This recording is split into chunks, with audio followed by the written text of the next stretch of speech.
Okay guys, good morning. So day 1 natin dito sa Bicol ngayon. So ayun, medyo wala pa tayong upload mga idol sa ating bus spotting dito sa Bicol dahil medyo na busy tayo sa unang dating natin dito. So abangan nyo na lang. Meron ba kasi akong i-upload mga idol na bus spotting natin dun sa Parañaque. So di ko alam kung kailan ko ma-upload yun, pero i-upload ko baka ngayong araw o sunod na araw kasi medyo na busy tayo. So kailangan nating maging busy muna sa bahay. So ngayon pala dito ako sa may daanan namin. Ayan. Punta ako ng labas dahil punta ako ng bayan. So mamimili tayo kung anong pwede mabili natin. So baka mga susunod pa na araw o kaya next week pa ako makakapag-bus spotting sa Sorsogon o kaya Legazpi. Kung saan magandang spot mga idol, mga bus spotting doon. So ngayon, shoutout muna sa lahat pala ng mga kaibigan natin vlogger na sina Andre Magbanwa,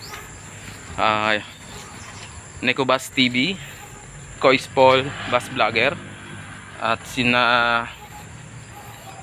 pa ba yun? Basta yung mga kaibigan natin vlogger, mga bus vlogger, mga bus spotter, lalo na yung mga taga Tabaco, mga taga Legazpi, so mga taga Sorsogon, mga taga Maynila, kung saan man kayo, basta bus vlogger kayo, shout out sa inyo mga idol.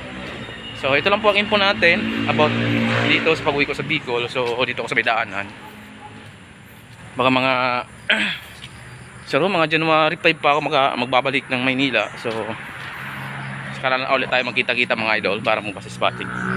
So parang nakita ko si Kois Paul Bus Vlogger, parang nakita ko dun sa Parañaque, sa Pitex, may nagano siya na spotter siya doon. Parang siya yun eh. So sa paniwala ko lang, hindi ko naman sure kung sino talaga yun. Pero kung siya nga yun, so shoutout sa'yo. So kung talaga siya yun. Meron pang isa doon na medyo payat lang, na medyo matangkad, nadaanan namin kahapon. Hindi ko rin napansin. Oh, ayan, kape. Kape. Okay.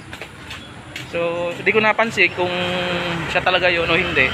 So sana kung nakita niyo yung video na to, mag-comment sa dito kasi upload ko naman to. Siguro maya pag wala lang akong ginagawa, upload ko to. So ayun, dito na lang guys. Salamat sa inyong panonood. Shoutout sa inyo, nandito pala ako sa Bicol.